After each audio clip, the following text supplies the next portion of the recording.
And I'll put my cans on so you know what's going on. Right. So I got my levels right.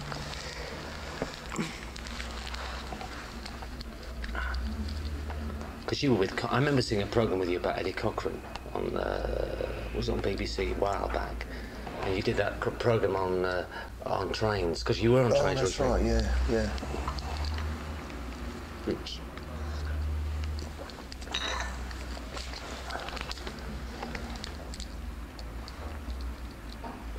So, when were you last in Manchester? Was that play you did? Yes, it was at the Opera House. That's right, the Opera House. Okay, we're rolling 1 2, testing 1 2. 1 2. Well, after a long wait, I'm very pleased to say that our guest tonight on The Record Collectors is the legendary Joe Brown. And I know there's lots of questions our listeners want to put to Joe Brown, so I'm going to try my best to get the answers from Joe, even though he's a very hectic man and much sought after. We're queuing up to get him at the moment. Well, welcome to Manchester, Joe. How are you? All right? Surviving, Joe, that's it. That's it, ain't we all, mate?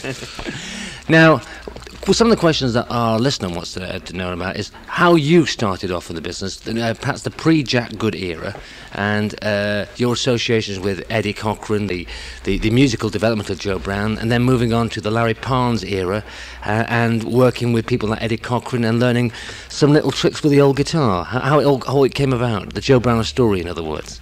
Right, how long you got, mate? As long as you want, Joe.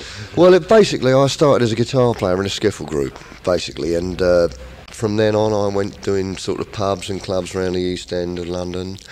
And then Larry Parnes phoned me up one day, I didn't know who he was, and said, would I go and play the guitar in a backing group for some singers at Southend, because Jack Good was auditioning for the new Oh Boy show, which was to be called Boy Meets Girls, hosted by Marty Wilde. And I said, yeah, and he gave me 10 bob to do this. The fare was 19 shillings. And I went down there and did the backings for the auditions, and Jack Good saw me and scrubbed the singers and booked me to play guitar on the TV show. It was one of those real lucky breaks, really. So I finished up playing lead guitar amongst most of Ted Heath's orchestra in those days, and I couldn't read a note of music, so I had to put up with quite a lot of stick from all those old guys, you know. Who taught you to play like you did play there? Because, I mean, I saw you playing personally, and you were streets ahead of a lot of your competition. I saw you on the early rock shows, because I'm old enough to recall that era. And, I mean, you just simply be light years ahead of your competitors. I mean, who taught you? I mean, Bert Weedon went so far, you know, but, I mean, you were certainly in a different league when it came to rock and roll. Well, I tell you, I mean, if anybody's listening that wants to play any instrument, the answer is to practice. And I was playing guitar from when I was 12 years old, so when I was 16, I used to practice a lot. When I was 16, I wouldn't say I was good, but I knew 4 chords where everybody else knew 3. You know, sometimes I was shunned. And then, of course, when I went on the TV show, I found that I had to either learn to cope with all the things that were being given to me, like some of the guitar solos from Ricky Nelson's stuff, with James Burton playing, and they're still very difficult to learn these days. And I just had to get my head down and learn it, and there was no other way around it. Either that, or I wouldn't have the job. Your first recording sessions were personally, that was with Decca, was it? Yeah, well, what happened there, you see, I worked with, when I did the Boy Meets Girls show, of course, I was backing guys like Johnny Cash and Gene Vincent and Eddie Cochran as a member of the band. And then I think we went out on the road and I did some tours with Gene where I'm just playing. And it was Jack Good's idea to get me to sing. I never really wanted to know about it. And my first song was a thing called People Gotta Talk, which was written by Doc Pomus and Mort Schumann. It was a slow country and western ballad, and it never got anywhere. And of course the infamous Darktown Strutter's Ball. Well, you see, all those songs like Darktown Strutter's Ball and Shine and Henry VIII and those things, I was brought up in a pub in the East End of London, and that's the only music I'd ever heard. And that's the sort of songs I used to sing in the pub, and all I did was just put a rock beat to them. And another thing was, there was an old man in the pub that used to play the banjo, and he used to sling it behind the back of his head and play it, and I once did it on stage with a guitar. Of course, that really caught on, that, you know. So I would have been lucky, really. Now, I remember hearing you talk on the box about Eddie Cochran and that tour, because Brian Bennett was on a guest of our show recently, and Brian Bennett was the drummer on the Eddie Cochran tour. You worked with Eddie, didn't you? Yeah, I worked on most of his tours until I started having a bit of success myself, and then Larry Parnes, who was my manager at the time, used to put me out as an act in my own right, but of course he put me on the same bill as Vincent and Cochrane, you see, so I was touring with them, although I wasn't backing them. And Brian was backing them then, I think. Now these guys now to rock and rollers are demigods, and though I actually did meet Cochrane briefly and Vincent on it twice, and I never got to really know these people. And of course now they're you can't touch them or go near them. If you talk to a rock and roll about Vincent and about Cochrane, they're almost untouchable. What were they like really? I saw the play Bebopalula, which I'm sure you're well acquainted with. What were they like to work with as guys? Well, if you saw Bebopalula, you'll know. I mean, that was really true to life, that play. It was a great play. Vincent was... Cochrane was great. He was a young guy with a lot of rock and roll in him. Vincent was more the moody type. He had a lot of rock and roll too, but he also had that terrible bad leg, and he was in a lot of pain all the time. And I think as a result of that, he used to drink a lot. And, of course, I used to get on great with Gene, and not many other people did. I mean, he was a bit of a crazy guy, you know. He's been known to chase people through car parks with guns and things, you know. I mean, he was a nutcase, really, but I liked him. I thought he was all right.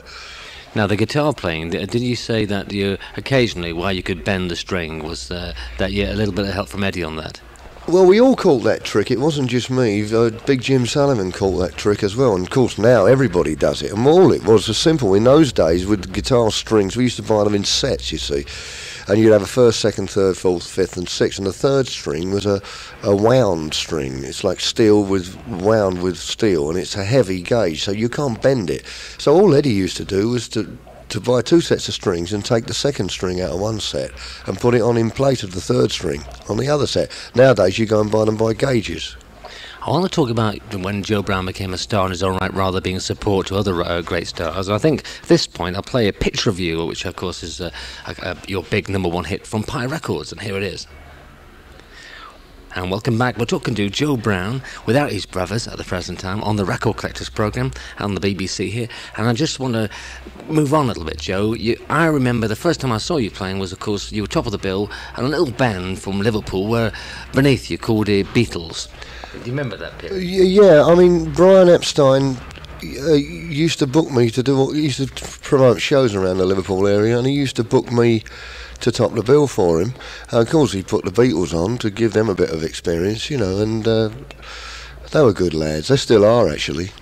You have any memories of those days of John Lennon and Paul McCartney?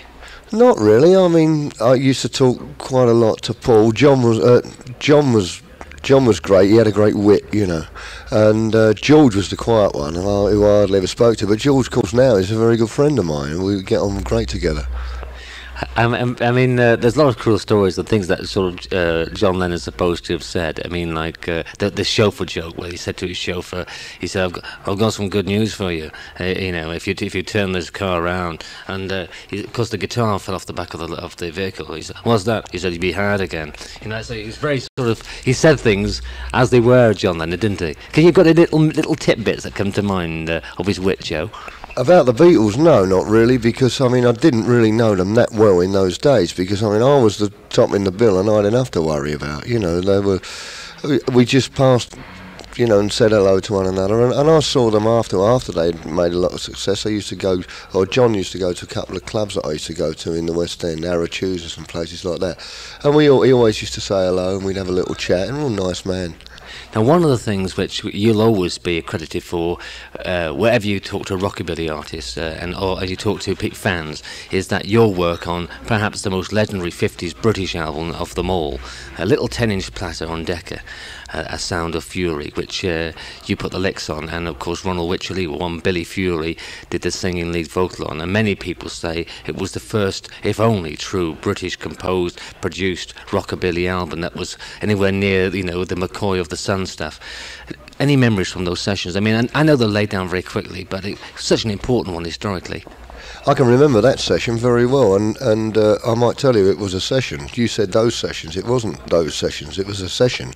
I mean, we did the whole thing in a couple of hours. And the brief was for me to play like Scotty Moore. That was the brief, and I had to listen to what he played and try to work it out. Although I didn't play any of it.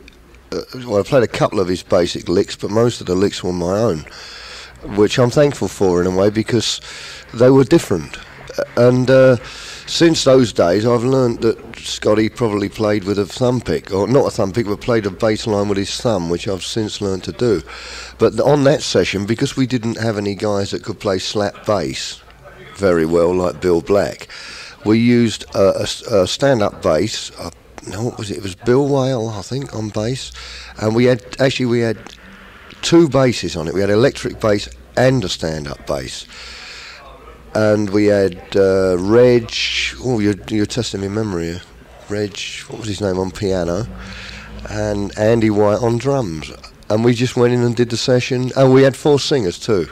Is there any other memories or any artists particularly that you thought really did miss out, that should have made it in the 60s, that you think, crikey, they had everything going for them but something went really wrong? Any artists that you've worked with, names which in fact perhaps didn't get the acclaim they should have done, Joe? Because you've worked with so many. Yeah, Dickie Pride. I mean, Dickie Pride was most talented out of all of the lads, but I think he was, he died. I mean, if he hadn't have died, I think he'd have been very big. Did you ever meet any of the? Did you ever meet Scotty Moore, any of your guitar heroes later in life, or not? It's a funny thing that, because I was out in Nashville a couple of weeks ago, and Scotty's got a tape copying business out there, and I was going to go around and see him, and a friend of mine who knows him very well spoke to him on the phone and that, and he's just in the tape business now, and he loves it when you go around and say, "Hello, Scotty, how are you getting on?" So he's still going good. And you met him one-to-one, did you? No, I've never met him. Yeah. No, I keep threatening to go around and see him, but never have. And another guy who I met recently, who I was well impressed to meet, and when I saw him play, I mean, he's terrific, is Carl Perkins. I had got up on stage and had a little jam with him, with George Harrison. We got up and had a little play, but actually we never played very much at all because he's got it covered. I mean, when he plays guitar, that's it. He's a good player. There was a George Harrison's tribute to Carl Perkins on about 2 Christmases ago, where I think Eric Clapton joined in there as well, and George was there. I don't know if you caught that TV special, but I mean there's some pretty fancy licks on that programme. Yes, I did catch it. It was great, and well, if Dave Edmunds was there too. Dave Edmunds. If you saw it, you'd know what I mean about him being a good player. When he did that little bit about when he was trying to explain how Les Paul did those things, and he thought it was an echo, and he was trying to make it, like an echo. Yeah, he's a good player, great player. Now, your record collection, have you got a large record collection at home? Yeah, I have, but I never play any of them. As a matter of fact, I don't think I've got one of my records at home. Have you got any rare records? I mean, anything that you say, if you went on a desert island, you had to take 10 records, which 10 records would you want to take with you? I know that's a hard question, but you had to pick 10 records. You've got to pick something that you were on. I've got to insist on that for our listeners' sake. What would you pick to take with you, sort of memories across the years? Well, it's very difficult to say because I was on so many records. I mean, as I said, keep saying, playing the guitar. I played loads of sessions years ago, you see. I used to do all the sessions, did a lot of sessions for Adam Faith and guys like that. So it's difficult to ask me to pick 10 records. I don't listen to many records these days. Any particular records that influenced you when you were younger? I mean, was it Little Richard, did Chuck Berry, Elvis Presley, or...? Well, I mean, one of the biggest things that didn't just influence me, but influenced everyone else who was in a skiffle group was the day that Little Richard released his first album, first record over here, and when we heard that, we just put our washboards away. That was it. And it was, I can't remember, but I know. Was it, yeah, it started out, I'm going to tell Aunt Mary about Uncle John, and that's when we sort of threw the washboards down. Goodbye, washboards. Yeah. Can I ask you, from now forward, what the plans for the future, Joe? What are you doing in the next 12 months? I know that you appear in shows, and I mean, you've got a wide musical base to work from. Anything that you're doing currently? Yeah, I'm doing this show this week in Manchester, and I was in Spain last week doing some shows, and then when I get back, I'm doing some gigs. I'm gigging right the way through the summer, but at the same time, I've got a little recording studio, and I'm writing a lot of stuff because I write stuff for Vicky, my missus. Who knows, I might write one for Sam if she asks me. And then I do my pantomime every year at Windsor. All right, Joe, from behalf of the record collectors and Chris Saver as well, thank you very much indeed for being our guest tonight. And here's a little bit more of Joe and his music. That's it, thank you.